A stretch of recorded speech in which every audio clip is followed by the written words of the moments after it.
L'usine Renault à Oronde reste fermée. Pourtant, ce n'est pas faute d'essayer de relancer la production, mais l'Algérie ne lâche pas son refus. Pourquoi ? Parce que Renault n'aurait tout simplement pas respecté ses engagements. C'est ce qu'a révélé un ancien ministre algérien dans une récente interview. Renault s'était implanté en Algérie en 2014, avec un accord clair. Atteindre un taux d'intégration locale de 30%, 5 ans après le lancement de l'usine. Autrement dit, Renault devait utiliser au moins 30% de pièces ou services algériens dans ses voitures assemblées sur place. Mais les chiffres montrent une réalité très différente. Selon Ferhat Aïtali, qui a été ministre de l'Industrie entre 2020 et 2021, Renault n'a jamais dépassé un taux d'intégration locale de 4% au lieu de 30%. Ce décalage entre promesses et résultats a pesé lourd dans la décision des autorités algériennes de suspendre l'activité de l'usine en 2020. Mais ce n'est pas tout. L'ancien ministre pointe aussi du doigt la faiblesse des investissements réalisés par Renault. Alors que le projet total représentait 170 millions d'euros, Renault n'aurait mis que 10 millions de sa poche. Le reste, soit 160 millions d'euros, serait venu sous forme de prêts bancaires algériens. Pour lui, c'est un investissement dérisoire, insuffisant pour un projet industriel de cette envergure. Malgré cet apport financier très faible, Renault détenait 49% des parts de l'usine, tandis que l'Algérie en gardait 50 et 1%. Ces parts algériennes étaient réparties entre la SNVI, remplacée ensuite par Madar avec 34% et le Fonds national d'investissement avec 17%.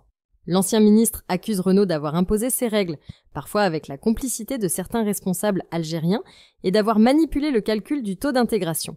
Il explique que Renault a délibérément exclu des éléments importants, comme le moteur et la boîte de vitesse du calcul, pour faire apparaître un taux plus favorable. Un autre point crucial concerne la production elle-même. Ferhat Aïtali estime que dès le début, l'Algérie aurait dû exiger que Renault fabrique les carrosseries sur place. Cela aurait obligé la marque à un investissement beaucoup plus conséquent, estimé à environ 800 millions d'euros, garantissant un engagement réel dans le pays. Mais Renault a préféré importer des véhicules partiellement assemblés, évitant ainsi de payer certains droits de douane. C'est ce changement de politique, cette volonté de mettre fin à ce qu'on appelle les importations déguisées, qui a provoqué le blocage actuel. Le gouvernement algérien a clairement fait savoir que tant que Renault ne respecterait pas ses exigences, la relance de l'usine ne serait pas possible. En février 2025, Renault a tenté une nouvelle fois d'obtenir un agrément pour redémarrer son usine, mais la demande a été rejetée. Cependant, selon Michel Bizac, président de la Chambre de commerce et d'industrie algéro-française, ce refus n'est pas forcément définitif. Le gouvernement algérien a transmis à Renault un refus motivé, assorti de réserves précises.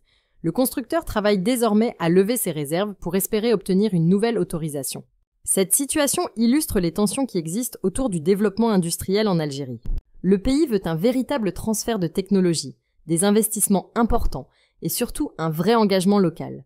Il ne s'agit plus de simples assemblages ou d'importations déguisées, mais d'une réelle intégration dans l'économie nationale. Renault est donc à un tournant. Pour continuer en Algérie, il devra s'adapter, investir plus et respecter les conditions strictes fixées par les autorités. Si la vidéo d'aujourd'hui vous a plu, n'oubliez pas de vous abonner pour ne pas manquer nos prochaines vidéos.